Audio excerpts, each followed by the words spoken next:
Bismillahirrahmanirrahim. Assalamualaikum warahmatullahi wabarakatuh. Kami dari kelompok 1 akan mempresentasikan makalah kami yang berjudul Makhorijul Huruf. Yang pertama adalah pengertian makhorijul huruf. Makhorijul huruf adalah pembahasan yang paling utama dalam ilmu tajwid. Ada dua kata dalam makhorijul huruf. Yang pertama makhraj dan yang kedua adalah huruf. Makhraj ditinjau dari morfologi berasal dari fi'il madhi kharaja yang artinya keluar. Lalu dijadikan wazan maf'ul yang bersigot isim makan, maka menjadi makhraj. Bentuk jamaknya adalah makhorijul. Karena itu makhorijul huruf yang diindonesiakan menjadi makhraj huruf, artinya tempat-tempat huruf. Secara bahasa makhraj artinya tempat keluar, sedangkan menurut istilah makhraj adalah suatu nama tempat yang padanya huruf dibentuk atau diucapkan. Dalam bahasa Indonesia, makhorijul huruf sama dengan fonetik.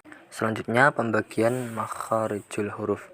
Semua huruf hijaiyah masing-masing mempunyai tempat keluar tersendiri. Secara umum makhorijul huruf berikut adalah rinciannya. Tempat keluar huruf Al-Quran ada 17 tempat, yaitu 1. Makhraj lubang mulut dan tenggorokan tengah merupakan tempat keluarnya huruf mad. Huruf mad adalah wawu, alif, dan ya. Yang kedua, makhraj tenggorokan bawah yang mendekati dada merupakan tempat keluar huruf alif dan mim. Yang ketiga, makhraj tenggorokan tengah adalah tempat keluarnya huruf ha dan ain. Yang keempat, makhraj tenggorokan atas adalah tempat keluarnya huruf gha dan kha. Yang kelima, makhraj pangkal lidah dengan langit-langit yang lurus di atasnya adalah tempat keluarnya huruf qaf. Yang keenam, makhraj pangkal lidah dengan langit-langit yang lurus di atasnya adalah tempat keluar huruf kaf. Yang ketujuh, makhraj lidah bagian atas dengan langit-langit di atasnya adalah tempat keluarnya huruf jim, shin, dan ya. Yang kedelapan, makhraj salah satu tepi lidah dengan geram atas adalah tempat keluarnya huruf dot. Yang kesembilan, makhraj lidah bagian depan setelah makhraj dot dengan gusi atas adalah tempat keluarnya huruf lam.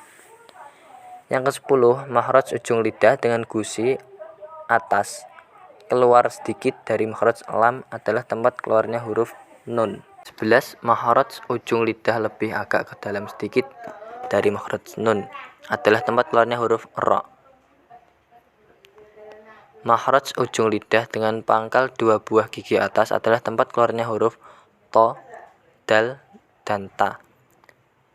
13. Makhraj ujung lidah dengan rongga antara gigi atas dengan gigi bawah yang lebih dekat dengan gigi bawah adalah tempat keluarnya huruf shod, shin, dan za. Yang ke-14, makhraj ujung lidah dengan ujung dua buah gigi atas adalah tempat keluarnya huruf dho, dal, dan sa. Yang ke-15, makhraj bagian tengah dari bibir bawah dengan ujung dua buah gigi atas adalah tempat keluarnya fa. Selanjutnya adalah makhraj bibir. Kedua bibir atas dan bawah bersama-sama adalah tempat keluarnya huruf wawu, mim, dan ba. Yang ke-17, makhraj al-khayshum, pangkal hidung, merupakan tempat keluarnya huruf gunnah. Selanjutnya sifat-sifat huruf.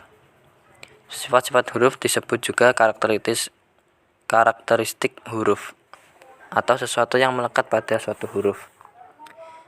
Sifat-sifat terbagi menjadi dua bagian. Yang pertama, sifat lazimah, artinya sifat-sifat yang berhubungan dengan zat huruf dan tidak boleh terpisah dari huruf tersebut.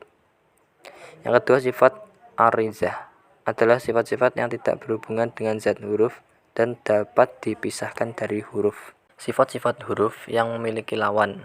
1. Dari segi nafas. Hamas dibaca samar. Hamas artinya bisikan atau suara yang disamarkan. Yang kedua, jahr, artinya jelas. Maksudnya adalah mencegah keluarnya nafas saat mengucapkan. Yang kedua, dari segi suara. 1. Syiddah, artinya kuat atau keras. Berlawanan dengan rokhawah, artinya lemah lembut. Selanjutnya isti'la artinya terangkat naik, berlawanan dengan itbaq, menutup. Selanjutnya infitah artinya terpisah atau terbuka. Selanjutnya sifat-sifat huruf yang tidak memiliki lawan.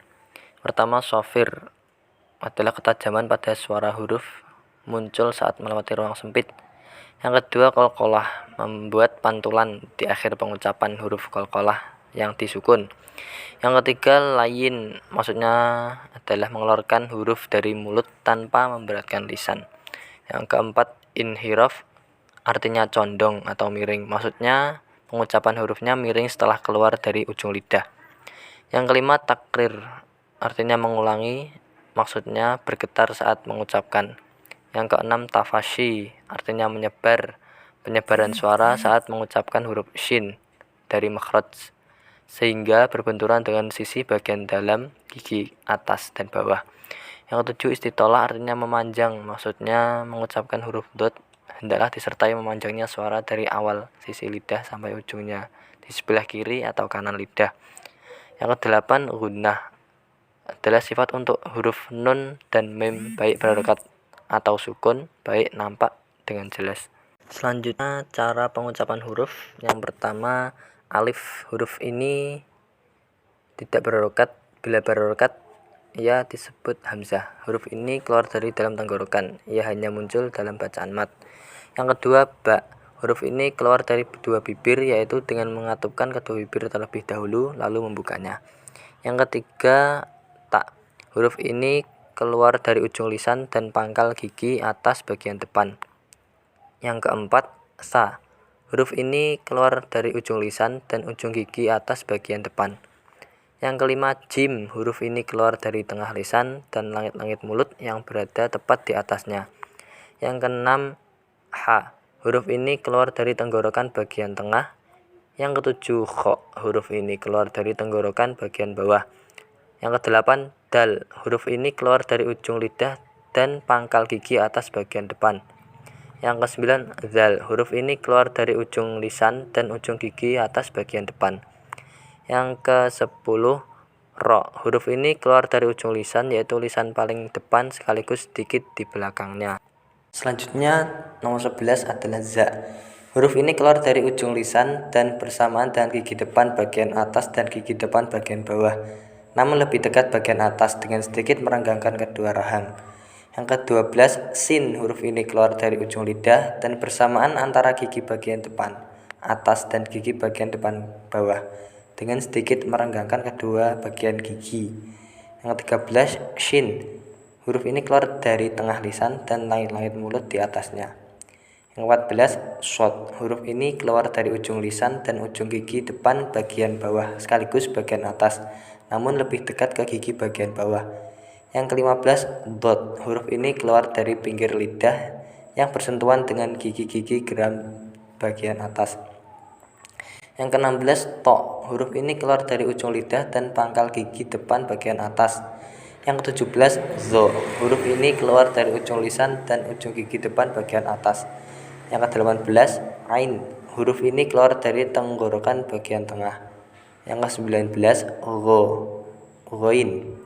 Huruf ini keluar dari tenggorokan bagian atas. Yang ke-20, fa. Huruf ini keluar dari bibir bawah bagian dalam dan ujung gigi atas bagian depan. Yang ke-21, qaf. Huruf ini keluar dari pangkal lisan dan langit mulut yang berada di atasnya. Yang ke-22, kaf. Huruf ini keluar dari pangkal lisan dan langit-langit mulut yang berada di atasnya, tepat di depan makhraj huruf qaf. Yang ke-23, lam. Huruf ini keluar dari antara kedua pinggir lisan yang bersentuhan dengan gusi. Yang ke-24, mim. Huruf ini keluar dari kedua bibir bila ia dibaca idhar, sementara huruf ini keluar dari pangkal hidung bila ia dibaca ikhfa atau idgham. Yang ke-25, nun.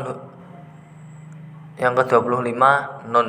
Huruf ini keluar dari ujung lisan yang bersentuhan dengan gusi gigi bagian atas bila ia dibaca idhar, sementara huruf ini keluar dari pangkal hidung bila ia dibaca ikhfa atau idgham. Selanjutnya yang ke-26, ha. Huruf ini keluar dari tenggorokan bagian bawah. Yang ke-27, wawu. Huruf ini keluar dari dalam perut bila ia berposisi sebagai huruf mat. Sementara huruf ini keluar dari kedua bibir dengan merenggangkannya bila ia tidak berposisi sebagai huruf mat. Yang ke-28, hamzah. Huruf ini keluar dari tenggorokan bagian bawah.